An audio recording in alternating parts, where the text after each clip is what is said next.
leaders as engineers of their teams. How can I better lead diversity? How can I bring more diversity to my teams and make this work much better?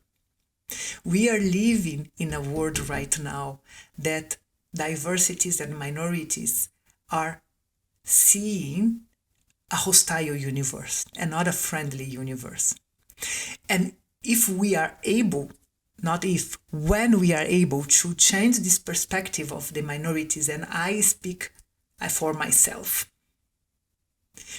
if I can change the way that I see the world as friendly, as a world that if I am in, it will be much better. And the solutions that are created in the company that I am, the associations that I am in, the projects that I am in, it will be much better for the society, community, and the future.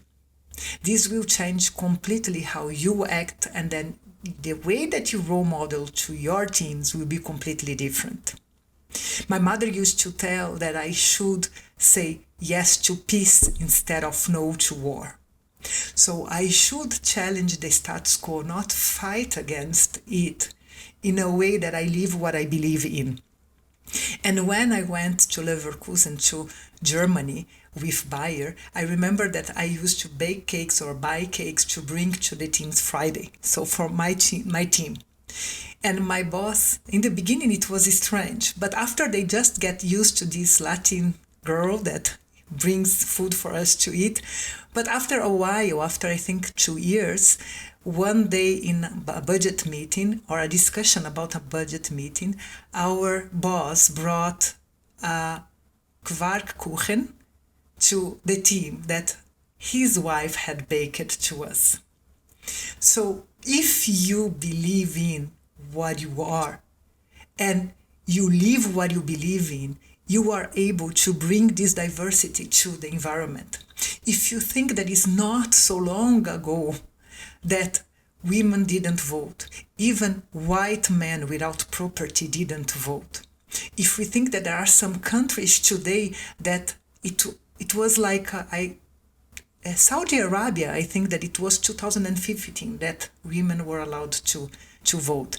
And even in the big circles of the executive world, it was only in 1979, if I'm not mistaken, that Katharine Graham took over Washington Post, the first female CEO of a 500 Fortune company.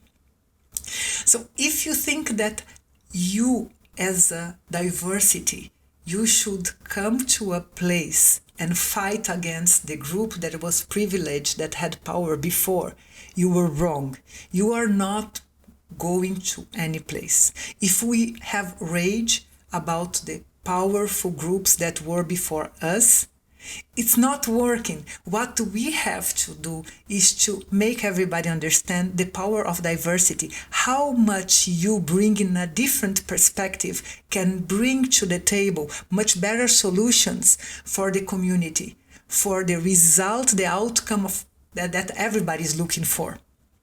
And for this, sometimes you have to make them comfortable. When I was the first president of Bayer in Venezuela, the first female to be a president in Latin America for Bayer, when I was sitting in many tables, I was the only woman.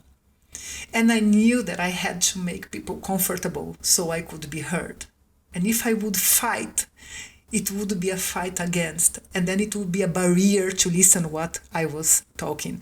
It was not easy, it was not always like this, but when I learned that I had to make people comfortable if I am the only one that is different on the table, and if I tell, oh, I want the same that you want, let's think together in what is the outcome that we want, let's make this work. This is my perspective.